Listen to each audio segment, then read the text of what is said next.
뒤집겠습니다. 혼란의 시대 분노하는 국내 대변자 정봉주입니다. 박근혜 대통령에 대한 탄핵 심판 최종 변론이 오늘 열렸습니다. 출석 대신 서면으로 대신한 대통령의 최후 진술은 사익을 취한 적 없다. 끝까지 잘못을 인정하지 않는 대통령에게 헌재는 과연 어떤 판결을 내릴까요? 황교안 권한대행이 박영수 특검팀의 수사기간 연장 요청을 결국 승인하지 않았습니다. 청와대 압수수색과 대통령 대면 조사 불발에도 수사는 충분했다는 황대행. 도대체 무엇이 충분했는지 되묻고 싶습니다. 2월 27일 월요일 정봉주의 품격시대 시작합니다. 2월 27일 월요일 정봉주의 품격시대 첫 번째 이슈 들어갑니다. 오늘 오후 2시 헌법재판소에서 대통령 탄핵 심판의 마지막 최종 변론이 열렸습니다. 이 문제와 관련해서 세 분의 전문가 모시고 이야기 나눠보도록 하겠습니다. 고재열 시사인 기자 자리하고 계십니다. 네, 안녕하십니까. 예, 지난 주말 17차 촛불 집회 현장 나가보셨나요? 네, 그동안 안 나온다고 타박을 하시길래 예. 지난주에 나갔습니다. 6시 30분 현재 예. 80만 그리고 끝날 무렵에는 100만이 넘었다 그러는데 그날은 저희 TBS 방송 차량 앞에도 엄청나게 많은 사람이 몰려왔고 30만은 아니고 한 3만? 아니, 정말 많이 모였어요. 주말 사이에 겸손해지셨습니까? 예. 왜냐하면 사장님이 현장을 보고 갔거든요. 사장님은 알고 있다. 네, 사장님이 좋아갖고 이렇게 날라다녀요. 네, 많은 수 오셨고 그리고 늘 촛불 집회 가면 얼마나 오셨는지 지하철역에 내려서 그 현장까지 가는데 얼마나 막히느냐로 이렇게 충분히 알 수 있는 것 같습니다. 예. 조금 더 말씀 마저 나누시고 그냥 말씀 계속 할 뻔했어요. 정신 오락가락 해가지고. 놀랬습니다. 예. 여상원 변호사님. 예. 자리하셨습니다. 네, 안녕하십니까. 예. 친여 성향인가요? 여성? 친여당성. 아니요, 저는 중립입니다, 항상. 예. 근데 성이 여씨여서. 아니, 성 가지고 놀리거나 누구같이 여성 대통령을 누가 보호해를 뭐냐 이런 거 하면 요새는 이제 구시대 인물로 찍혀요. 저는 계속 할 거예요. 건배할 때 위하야. 위하여. 자, 그리고 허성무 전 청와대 비서관님 자리하셨습니다. 예, 반갑습니다. 예. 오늘 재밌는 현상이 많이 발생이 돼요. 그렇죠. 예. 막 지금 진행되고 있는 현장이 있죠. 예, 앞으로 더 재미나는 일이 나올 가능성이 좀 있습니다. 알겠습니다. 지금 헌재 네. 최종 심리가 진행되고 있죠. 예. 지금 상황이 어떻습니까? 오늘 일단은 박근혜 대통령이 역시나 나오지 않고 최후 진술 의견서를 보냈습니다. 예. 간단하게 기호를 말씀드리면 탄핵 소추가 적법하지 않다. 의혹이 사실과 다르며 탄핵이 될 만한 중대한 법 위반이 없었다. 국가기밀 문건을 이렇게 내보내지 않았고 국정농단을 하도록 했다는 거 사실이 아니다. 예. 그리고 사익을 추구하지 않았다. 위법 행위에 관여하지 않았다. 공직자를 이렇게 부당하게 면직한 사실이 없다. 이런 정도의 본인 어떤 해명을 했고요. 그다음에 이제 오늘은 권성동 국회 측 소추위원장과 그리고 박근혜 대리인단은 지금 이동급 변호사를 시작으로 해서 여러 가지 지금 이제 최후 변론 하고 있는데 그 내용은 조금 이따가 천천히 하도록 하겠습니다. 이게 이제 우리 고재열 기자님이 취재를 한 거고 그다음에 아무래도 현장 상황은 이제 판사 출신, 부장판사 출신.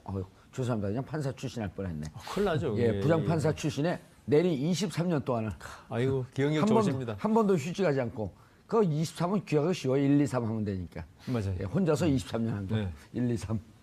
그래서 그 현장 분위기를 좀 이렇게 사람들이 우리가 사진을 볼 수 없으니까 그림을 보듯이 최후 변론 지금 어떻게 진행되고 있는 상황을 좀 말씀을 해 주시죠.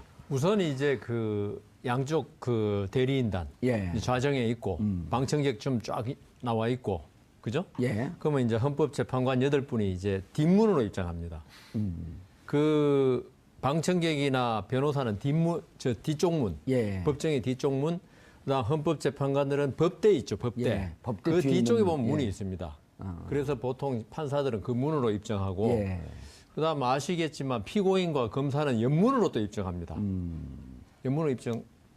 아니 이쪽으로 했는데 구속돼 있을 때 그쪽으로 갔는데 구속 안 돼 있을 때 그냥 양쪽 다 해보셨네. 그러니까 양쪽 다 해봤죠. 서너 번 수시로 해봤습니다. 옆문으로 딱 이제 뒷문으로 뒷문이라 그래야 되나 뭐라 그래야 되나요? 그게 사실은 메인 문인 거죠. 글쎄 어느 걸 메인 문이라고 해야 될지 하여튼 입장하는 문이 서로 다르기 때문에 들어오면은 전부 다 딱 섭니다. 그 자기 의자 옆에. 그러면 법정 경위라 그러나요? 예. 그래서 일동 기립. 그러면 전부 다 일어서서 이제 인사하고. 그럴 때 예. 부장판사가 있을 때 기분이 어떠세요? 일동 기립하면 대통령이 된 듯한 막 이런 기분인데. 전혀 안 그렇습니다. 그게 뭐 하루 이틀이면 모르지만 뭐 예. 23년 동안 하면요. 기립 안 해도 괜찮아요. 별로 기립 기분 안 안 하는 사람 나빠요. 있어도 항의하지 않아요? 뭐라 그러지 않아요? 뭐라 그러죠. 그래야지 앉으면 나머지 전부 다 착석 그러면 전부 예. 앉죠. 그다음에 이제 그 오늘 2월 27일 17차 변론이죠. 예, 17차 변론. 17차 변론을 시작하겠습니다. 선언하고 재판장이 저기 이정미 재판관. 그렇죠. 그다음 오늘은 뭐 이렇게 오늘 진행은 이렇게 하겠습니다. 재판 진행은 이러한 방식으로 하겠습니다. 쭉 하고 그다음 뭐 이 있는지 묻는 사람도 있고 안 묻는 사람도 있고 없다면은 우선 헌법재판 국회 소추인단 진술하시라고 예. 쭉 다 듣고 나서 그다음 대통령 대리인단 최후 진술하시라고 쭉 하고 다 끝나고 나면 이로써 모든 변론을 종결하고 결정이죠. 헌법재판소는 판결이라 안 그래요. 예, 결정. 결정은 언제 선고가 아닌데 고지라 그러는데 여하튼 뭐 선고라 그럽시다. 선고하겠습니다. 그 날짜는 이야기 안 할 겁니다 아마. 예. 왜냐하면은 판결은 선고일을 정해주는데 이 결정이기 때문에 이건 헌법재판소 내에서 이 평의가 되고 예. 판결문이 다 결정문이라 그렇게 결정문이 작성되면 하는 거기 때문에 날짜는 고지 안 했을 가능성이 꽤 많습니다. 그러면은 그 하는 그 결정 하는 날 예. 한 2, 3일 전에 언론에 알리나요? 아니면 어떻게 되나요? 노무현 대통령 탄핵건 같은 경우 3일 전에 예. 알렸죠. 원래 그렇죠. 안 알려도 되지만 워낙 관심이 많고 그다음 또 양쪽에서 뭐 방송국도 준비해야 되고 그렇죠. 여러 가지 그 준비해야 될 게 많기 때문에 원래는 헌법재판소에 뭐 법률위원 신청이라든가 모든 걸 하면요 그냥 집으로 사무실로 날라옵니다. 결정문이 그걸로 끝인데 이 탄핵 재판 같이 온 국민의 관심인 경우에는 날짜를 알려줍니다. 예. 지금 그 변호사님께서 예측하시기에 네. 13일 이전에 할 가능성이 일단은 대단히 높아진 거죠. 지금은 거의 뭐 오늘 최종 변론이고 대통령이 안 나왔으니까 뭐 예. 지금 뭐 그 이후에 또 다시 최후 진술할 기회 달라 하기에는 오늘 이동업 변호사가 예. 대통령의 최후 진술서를 대독했죠. 예. 대통령 뭐 시정 연설도 국무총리 대독하듯이 모든 게 대독이네요. 대독했기 때문에 다시 나와서 한다는 건 말이 안 되고 이 때문에 오늘 결론 내고 그러니까 13일 이전에 13일이 월요일이죠. 예. 이정미 재판관이 퇴임한 날인데 그날 할지 그다음 그 전주 그러니까 9일 10일 정도에 10일 할지 예. 그거는 9일 10일이 맞겠죠. 13일 날 퇴임하면서 그거 뭐 그렇죠. 예. 복잡하고. 좀 예. 모양도 이상하고 그럴 그리고 것 어쨌든 같습니다. 또 퇴임식도 그 정식대로 해야 되잖아요. 근데 이 퇴임식을 제대로 할 것 같지 않은데요. 왜냐하면 이정미 재판관은 헌법재판소장이 아니고 권한 대행의 기관장들은 보통 아주 그냥 전 직원 모이고 하는데 재판관들은 그렇게 하는 것 같지 않더라고요. 재판관들은 퇴임식은 하는데 그렇게 거창하게 앉지는 거창하게 않고 하지 그냥 인사 말씀 정도 하기 때문에 예. 알겠습니다. 오늘 최종 변론에서 이제 국회 측이 방금 변호사님 말씀하셨듯이 총 4명이 1시간 이내로 변론을 했다고요. 그러고 이제 그 피청구인 측 대통령 측 이제 변론은 이제 좀 이렇게 좀 아수라장이었는데 자, 지난 2004년 4월 30일 노무현 대통령 탄핵 심판 최종 변론일이었었죠. 그때는 그렇죠. 대통령 측은 빨리 끝내자라고 예. 주장 반면에 당시 김기춘 소추위원장, 법사위원장이었죠. 김기춘 소추위원장은 1시간 넘게 1시간 45분간 하면서 헌재로부터 제지도 받고. 예. 근데 이제 오늘 입장이 바뀌었어요. 정반대가 됐죠. 국회 측은 빨리 하자. 4명이 1시간 이내로 하겠다. 그리고 대통령 측은 릴레이로 계속하겠다. 예. 근데 권성동 위원장이 하다가 눈물을 잠깐 머금었다고요? 뭐 충분히 이해가 됩니다. 왜냐하면 이제 원래 같은 당 소속이었고 예. 또 자당의 후보를 대통령으로 만들었던 거 아닙니까? 열심히 만들었죠. 예. 그러다가 이게 또 국정농단이라든지 또 당내 분란이라든지 여러 가지가 일어나기 시작했고 결국에는 뭐 국회에서 탄핵을 의결하는 사태가 일어났고 또 그것을 헌재에 이렇게 보내서 자기가 그 최고 책임자로서 국회적 책임자로서 나서야 되는 그런 운명의 장난 예. 같은 그런 느낌을 받지 않겠습니까? 자기가 뽑은 회장을 회사로 그렇죠. 따지면 예. 저 회장을 파면시켜야 한다. 파면시켜야 그런데 하고 이제 이건 뭐- 그보다 훨씬 더 큰 대통령을 파면시켜야. 네, 뭐 주주총회나 이사회에서 지금 끌어내려야 되는 이런 예. 상황으로 간 거니까 자기 입장에서는 뭐 울컥할 수밖에 없을 겁니다. 그런 뭐 만감이 교차하는 순간일 거고요. 그리고 이런 상황까지 오게 된 그런 비극적인 상황에 대해서 이제 한 정치 지도자로서 자기도 굉장히 가슴 아프다. 예. 또 막지 못한 상황. 그런 국정농단이 없도록 했어야 되는데 이제 그런 것들에 대한 뭐 좀 회의 같은 게 많이 있었을 거라고 봅니다. 예, 주로 무슨 내용이었었나요? 권성동 소추위원장은 주로 이제까지 자기들이 제시한 13가지 소추위원회에 대한 아마 재설명을 했을 것이고. 그렇죠. 그걸 예. 뭐 한 4대까지로 요약해서 했던 것 같은데요. 제가 이제 핵심적으로 한 줄 말씀드리면은 예. 정의가 승리하도록 헌재의 8분의 현인들께서 잘 판결해달라. 예. 그 말씀이 핵심 내용 마지막 결론이었습니다. 예. 근데 사실 최후 변론이 필요 없습니다, 이거. 감동적인 얘기하는데 왜 좀 아, 사람이 이성으로 사는 것도 중요하지 감정이 지금 막 감동하고 있는데 탁 들어 시간도 아닌데 원래. 이 감동이 전혀 필요 없는 게. 그래요? 예. 이게 뭐 헌법재판이니까 그거 헌법재판소니까. 하나만 감동하려고 그랬는데 지금 지지하는 당은 틀리지만 정의가 승리할 수 아, 있도록. 제가 언제 당을 어떤 당을 지지한다고 그래? 지지한다는 틀렸다고 그랬어요. 아니요, 제가 권성동- 감동을 하려고 그러는데 예. 권성동 위원장하고 저는 아. 당은 틀리지만 그래도 감동을 하려고 그러는데 여상원 변호사께서 아니 왜냐하면요. 예. 이건 보여주기예요. 쇼다 최후 변론은 있죠. 쇼는 아니지만은 의미가 보여주는 게 영어로 쇼인데. 쇼유. 그렇죠. 예. 그런데 그 사실 그 17차 변론까지 오면서 16차까지 오면서 예. 이미 뭘 다투고 뭘 주장하고 증거에 관해서는 뭘 다투고 있고 다 나와 있습니다. 예. 사실은 그래서 이게 그 별 의미가 없어요. 최후 변론이라는 게 이제 우리는 최후 변론을 어디서 많이 하냐면은 형사 재판에서 많이 하죠. 그렇죠. 민사 재판도 최후 마지막에 요새는 많이 하더라고. 법정 가면은 판사님이 그 원고 변호인 피고 대리인이죠. 민사 재판은 마지막에 할 말 있으면 하라 그러면 한두 줄 정도 뭐 간단하게 하는데 형사 재판은 이제 검사 논고 그다음 그 피고인의 변호인의 최후 변론 예. 그다음 마지막에 피고인의 최후 진술까지 있는데요. 사실 그것도 큰 의미는 없어요. 그냥 이미 기록 다 진행한 보고 대로. 뭘 다투고 있는지 다 아는데 그 최후 진술 와가지고 뭐 말한다고 그거 가지고 새로운 뭐 하겠습니까? 아무런 의미가 없어요. 근데 다만 아까 예. 쇼잉. 예. 쇼잉의 의미는 있죠. 이게 이제 아주 중요한 재판이고 그리고 그 많은 지지자들 이쪽 편 지지자 이쪽 편 지지자 보고 있는 데서 우리가 마지막에 이렇게 아까 권성동 위원장 뭐 눈물이 글썽이면서 글썽이 이런 건 사실 역시 정치인이다 이런 느낌은 드는데 검사 출신입니다. 검사 출신의 정치인이잖아요. 그러니까 그런 느낌은 드는데 이게 그 자기를 향한 지지자들한테 의미가 있는 거지. 알겠습니다. 재판장이나 헌법재판관들한테 대해서는 거의 의미가 없다. 알겠습니다.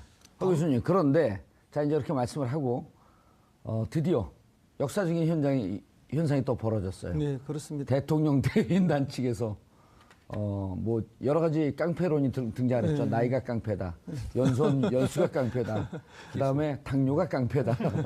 아니 뭐 저기 사법고시 성적이 깡패다가 안 나와서 천만다행인 것 같은데요. 비교할 수가 없죠. 아니 기수가 다 달라도 뭐몇 당기는 게 있지 않습니까? 아니, 왜 각자가. 이런 일이 벌어졌어요? 왜? 뭐 아니 현상이 그 이제 어떻게 벌어진 지금 겁니까? 대통령 대리인단이 18명인가 그렇잖아요. 예. 대규모 대리인단인데. 또 대리인단도 18명에 예. 참 18 숫자 참 좋아하네. 근데 이제 이분들 사이에도 뭐 이렇게 소통이 원활하지 않은 것 같아요. 그리고 누가 완전히 주도를 해서 가는 주도권자도 없는 것 같고. 예. 그래서 이제 초기에 하시던 분들 다음에 또 원로들이 몇 번 붙었지 않습니까? 예. 그러니까 원로분들 각자 따르고 초기에 하시던 변호사님들 따르고 이러다 보니까 뭐 중구난방 뭐 다 각자 자기 주장대로 이렇게 가는 것 같아요. 그러다 보니까 흔히 이런 걸 우리가 당나라 군대를 하지 않습니까? 예. 아니, 따로국밥팀. 예, 뭐 일치된 의견도 없고 뭐 엉망으로 움직이는 이런 느낌이 주는데 그게 이제 오늘 현장에서 드러난 누가 그러면 먼저 이야기를 할 것인가? 이분들이 먼저 이야기하는 게 왜 이렇게 중요하죠? 아니, 개별 대리, 각자 대리라고 이야기를 했지 않습니까? 예. 그죠? 그러다 보니까 이제 각자 이야기를 하는 거죠. 팀플레이를 하는 거 아니고. 제일 먼저 해야 제일 각광받을 거 아닙니까? 나중에 뭐 5번째, 10번째, 10몇 번째 가면 누가 귀 기울여 듣는 그러다가 사람이 또 있겠습니까? 끊길 수도 있고. 그럼요. 예. 또 제지도 있을 거고 시간이 너무 많이 걸리면은 그러니까 언제든지 뭐 정치권도 그렇지만 이것도 마찬가지인 것 같아요. 제일 먼저 스타트해서 제일 큰 소리로 말해야만 주목받는 사람이 되니까 또 자기 주장도 강하게 할 수 있고 그래서 그런 것 같은데 그러다 보니까 뭐 나이 순으로 하자, 뭐 순으로 하자, 뭐 연성 기수 순위로 하자. 국민들이 보기에 참 이게 참 안타까운 모습이죠. 왜냐하면 변호인단 내에서 미리 질서를 딱 잡아서 와서 정리정돈해서 예쁜 모습으로 이렇게 해야 되는데 그렇지 못하고 오히려 재판부가 정해주는 방식으로 간다면은 이거야말로 참 준비 안 된 변론들이 아닌가 그렇게 싶습니다. 그래서 이정미 재판관이 순서를 정해줬죠. 그런데 제가 볼 때 이 18명입니다. 예. 대리인단 숫자가 18명. 18. 예. 특검 사무실도 18층입니다. 아, 그렇습니까? 예. 아, 이거 뭐 별걸 다 하시는. 그럼요. 저게 이 문제가 있죠. 예. 사실 누가 먼저 하고 누가 뒤에 하고 사실은 아까 제가 최후 진술이 뭐라고 그랬습니까? 그냥 하는 거라고. 예. 그렇기 때문에 그러면 또 하는 그 최후 진술 자체도 그냥 하는 건데 순번이 뭐가 중요하겠습니까? 예. 그래서 제가 볼 때는 이거는 법률적인 법정 아닙니까? 그러면은 처음에 법률적 주장했던 이중환 변호사라든가 최소한 이동업 변호사 법률적 주장을 많이 했어요. 예. 어떤 아스팔트에 피가 흐른다 이런 말은 안 했잖아요. 이 때문에 이 그 헌법재판 최후 변론하면 그 품위를 보여줄 필요가 있거든요. 예. 우리 진짜 중요한 그 역사의 현장을 마무리하는 거 아닙니까 일종의. 예. 여기서라도 품위를 보여줬어야 한다. 그러면요 제가 볼 때는 그 김평우 변호사님이라든가 그다음 서석구 변호사님은 사실은 변론이라기보다는 정치적 유세에 가까운 말씀을 아직 안 했죠. 아직 안 했죠. 아직 안 했지만 그럴 가능성이 예. 많아요. 그렇다면 이분들이 양보를 해야 됩니다. 이 법률적으로 다투는 헌법재판정이라 고려해서 이 처음부터 이 재판을 쭉 이끌어왔던 이중환 변호사 등 법률적으로 그 이야기해 줄 사람들이 이야기를 하고 본인들은 그냥 거의 뒤에 물러나 있어야 돼요. 그 어른의 품격이 살아나요. 이게 우리 품격 시대 아닙니까? 예. 어른의 품격이 살아납니다. 이런 법정에서 마치 정치 유세장에 합동 유세장에 온 것 같이 내가 먼저 말하겠다. 이거 사실 보기가 상당히 안 좋은 거고요. 이런 그 탄핵 재판 같은 경우가 이제 우리 일반 법정에서는 거의 없거든요. 이런 예. 모습이.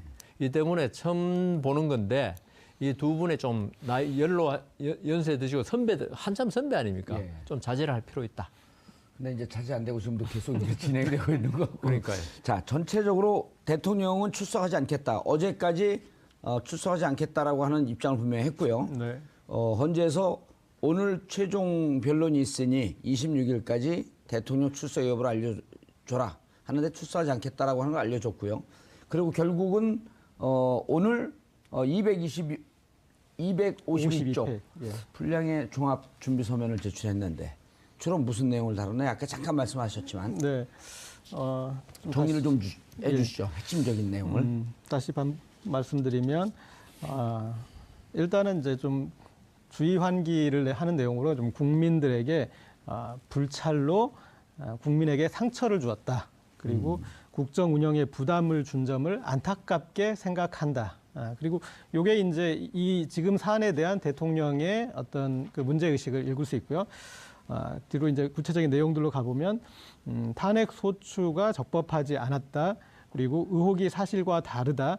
뭐 지금까지 계속했던 이제 그런 내용들의 이제 반복인데 여기서 예. 조금 좀 주안점을 둘 수 있는 부분은 뭐냐면 특검 수사나 그다음에 헌재 재판에서 사실관계들이 어느 정도는 밝혀지고 있지 않습니까? 예. 그래서 이전과 좀 달라진 점이 있다면 그렇게 밝혀진 것을 전제로 했을 때 본인이 어떤 식으로 빠져나갈까 하는 부분들이 이제 조금 보이는 것 같습니다. 탄핵이 될 만한 중대한 법 위반은 없었다. 예. 그러니까 그동안에 좀 법 위반들이 나타나긴 했지만 탄핵이 될 만큼 그렇게 큰 건 아니다. 이제 그런 내용이고 국가기밀 문건을 이렇게 이제 그것은 전달한 적이 없다. 그러니까 그건 이제 아주 큰 문제가 되니까 예. 이제 문건들은 같지만 그 정도로 중요한 건 안 같다. 그런 내용이고요. 그리고 국정농단을 하도록 했다라는 게 사실이 아니다. 그러니까 국정농단을 한 최순실이 그런 일은 있을망정 내가 그렇게 하게 놔두지는 않았다. 하게 예. 돕지 않았다. 그런 거고요. 사익을 추구하지 않았다. 뭐 20년 동안 정치라는 동안 추구하지 않았다고 이제 이건 좀 강조를 했었고 그리고 또 위법행위에 관여하지 않았다. 그럼 위법행위는 있을지 모르지만 내가 관여한 것이 아니다. 관여하지 않았다. 그리고 이제 예. 그런 이제 부당하게 공직자를 면직한 적이 없다. 예. 그래서 지금 이제 좀 원론적이긴 하지만 밝혀진 사실을 전제로 해서 본인은 이렇게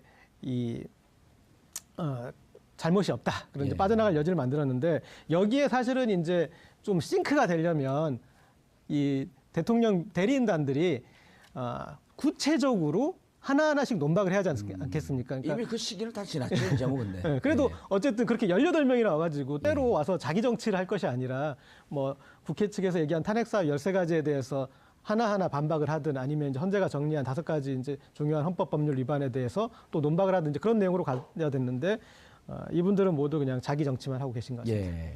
변호사님, 가장 이제 눈에 띄는 뭐 여러 가지 아니다 뭐 사익을 취한 바 없다 그런데 이제 가장 눈에 띄는 것 중에 하나가 최순실에 의한 국정농단 이제 이게 시작점 아닙니까? 그렇죠. 사실과 다르다는 것을 강조하면서 그냥 최순실이란 존재가 좋은 자에 불과했다. 그런데 우리가 몇 차례 얘기했지만 지난해 2016년 4월서부터 10월까지 이른바 차명폰 혹은 대포폰으로 통화를 한 게 573회란 말이에요. 그러면은 하루 평균 3번 정도 통화를 했다는 건데 이거 그냥 단순 조력자로 이렇게 설명하고 관여하지 않았다. 이게 납득이 갈 거라고 생각하고. 그래서 아까 우리 고 기자님 말씀하셨지만 예. 대통령 최후 진술 내용이 아까 좀 전에 들어보셨잖아요. 예. 아니다. 사익 추구 없다. 그게 대통령이 작년 10월 며칠부터 한 이야기 그대로입니다. 그렇죠. 예. 그래서 내가 최후 진술 들을 필요 없다는 거죠. 이건 지금 최후 서면 얘기하는 건데요. 최후 서면이건 진술이건 아무 필요 없다네. 자꾸 말을 하려니까 화가 나는데.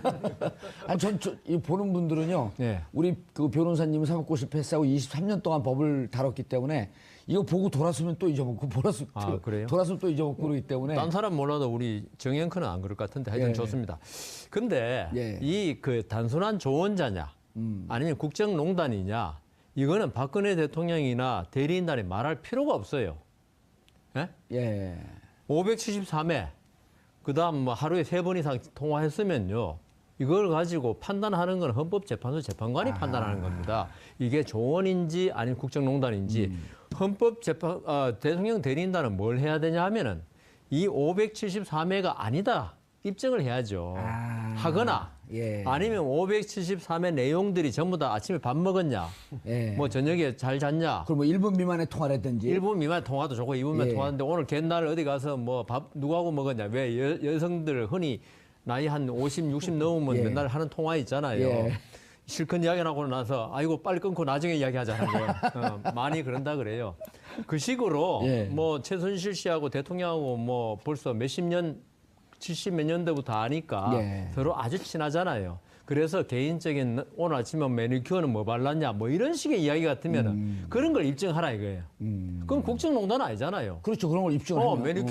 매니큐어 뭐 발랐냐 그게 국정농단 됩니까? 안 됩니다. 안 되죠. 예. 그래서 그 대통령 대리인단은 이렇게 뭐 이게 추상적으로 얘기할 게 아니고. 이게 국정농단이 아니고 그냥 조력자, 예. 조언자 예. 이렇게 말하는 거는 있죠. 이거는 법률가의 태도는 아니다.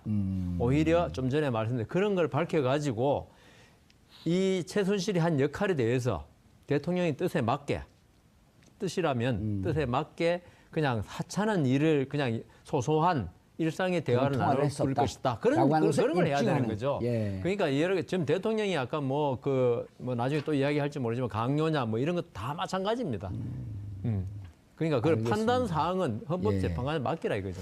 알겠습니다. 이제 그 오늘 마지막까지 그 대통령 측 대리인단과 국회 그 소추위원들하고 이제 좀 부딪힌 부분이 국회 대통령 7시간 이 부분에 대해서 특검이 의미 있는 사실, 특검이 결국 세월호 7시간을 밝히려고 김영재 원장을 마지막까지 조사하다 결국 그 밝혀내지 못했단 말이에요. 그러니까 그렇게 의미 있는 사실을 밝혀내지 못한 것을 아무것도 없지 않았냐라고 하는 게 조금 새로운 측면이거든요. 근데 이제 그래 반면에 국회는 세월호 사고 시 박 대통령은 전화 받을 수 없는 상태였다라고 새로운 사실을 얘기했어요. 그렇죠. 예. 예. 그러니까 이제 특검에서 완벽하게 뭐 분단위로 뭘 했는지까지는 지금 수사에서 밝혀내지를 못했지 않습니까? 예. 특히 오전 시간, 아침 시간이 제일 중요한데 그러나 이제 그 시간대에 대통령이 10시쯤에 보고를 받았으니까 최소한 1시간 반 정도는 사고가 일어나고 온 국민이 다 알고 있지만 대통령만 지금 모르고 있었던 거 아닙니까? 예. 그 시간대에 대통령이 보고받을 수 없는, 전화받을 수 없는 상황에 있었던 건 아닌가 하는 걸 역으로 이야기할 수 있는 거죠. 그래서 대통령이 어쨌든 중대한 대통령직을 수행하는데 그 순간에 어떤 문제가 있었다는 것을 이야기하는 거고요. 그다음 또 최초 보고 후에 대통령이 그 대응 방식, 적극적으로 중앙재난 본부에 가야 되는데 안 가고 뭐 한 2시간 반인가 걸려서 갔지 않습니까?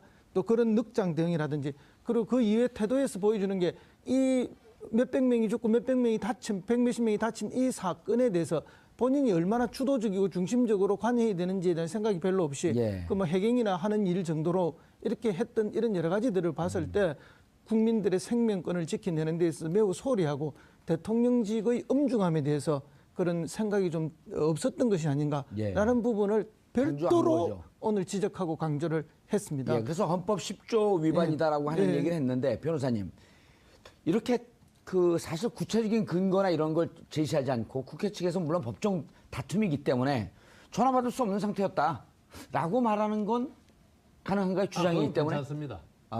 우리는 그걸 뭐라 그러냐면은 증거를 지배할 수 있는 쪽이 어느 쪽이냐 이걸 갖다가 우리는 재판할 때 아주 중요하게 생각합니다. 대통령이 7시간 동안 뭐 했냐?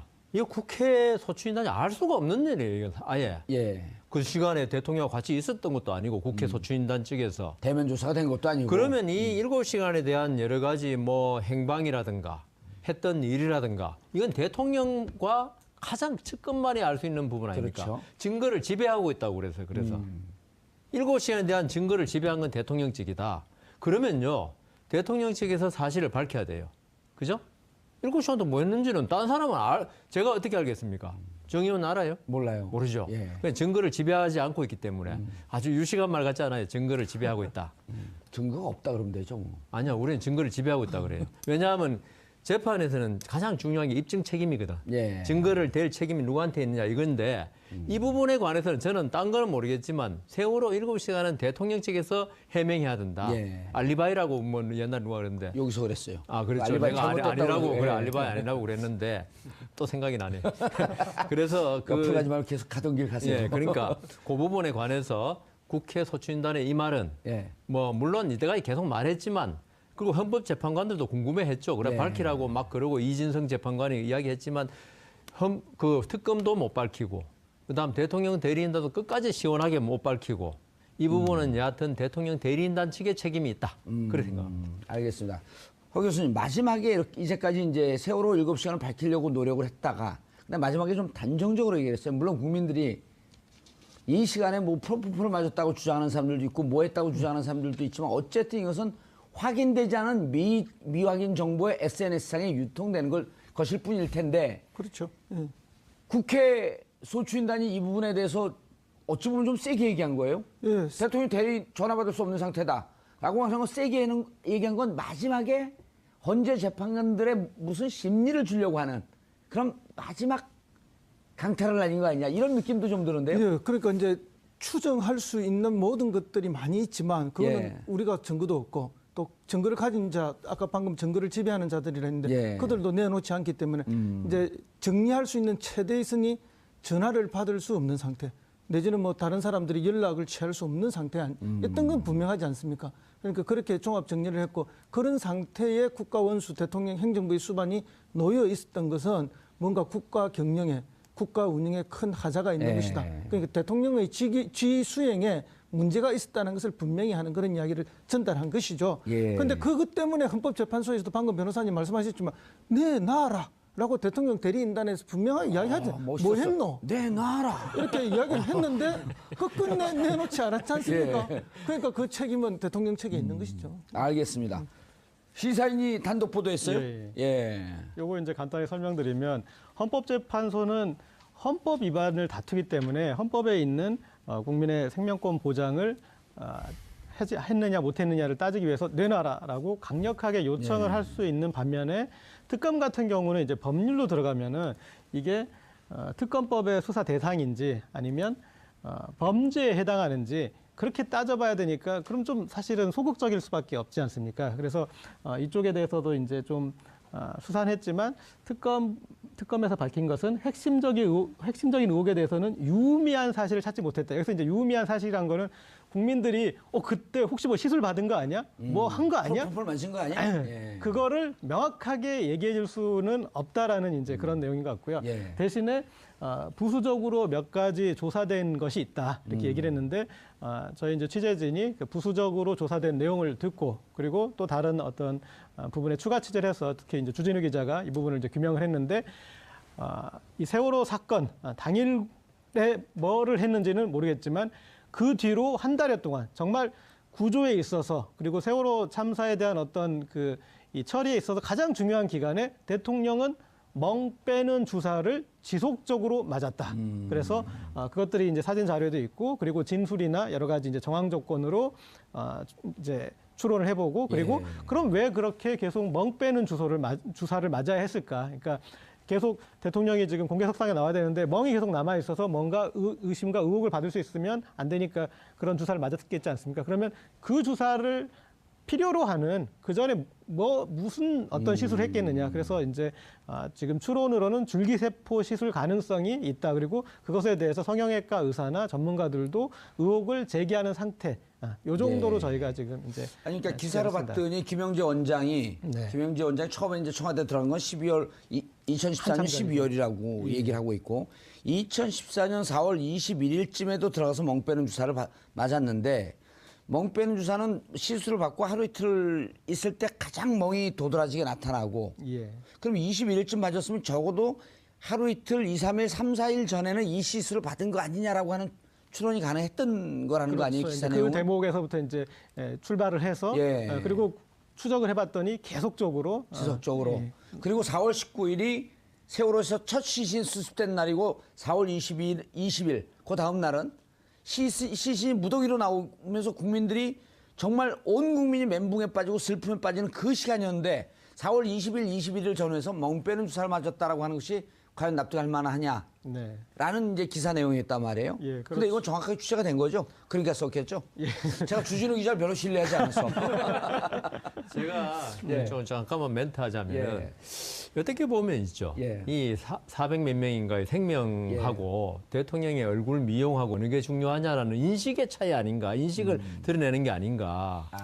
옛날에 군주 시대 때 있죠. 정확하게 304명입니다. 그리고 295명이 희생됐고 9명이 아직 미수습 상태입니다. 그렇습니다. 그런데 군주 시대 때 보면 있죠. 국가의 모든 사람이나 모든 게 군주의 소유거든요. 그때는 백성이라는 게 인권이 없어요. 인격이 없어요. 인격이라는 게 고매한 인격이 아니고. 그래서 이 부분에 관해서 대통령 헌법소추단에 특별히 이야기하는 의미가 있다. 그 대통령이 어떤 진짜 민주주의 국가에서는 국민이 주인이고 대통령은 이들을 보호하는 게 가장 중요한 임무거든요. 뭐 세월호 문제만이 아니라 그런데 대통령이 그런 의무를 게을리하고 본인의 어떤 미용에 신경을 썼다. 이게 과연 이거는 법적으로는 사실 형법상의 업무상 과실치사는 안 되거든요. 그래서 이 문제가 중요했고 근데 한편으로 생각하면 국회 소추인단은 왜 이 이야기를 지금 아주 중요한 날 제시했을까?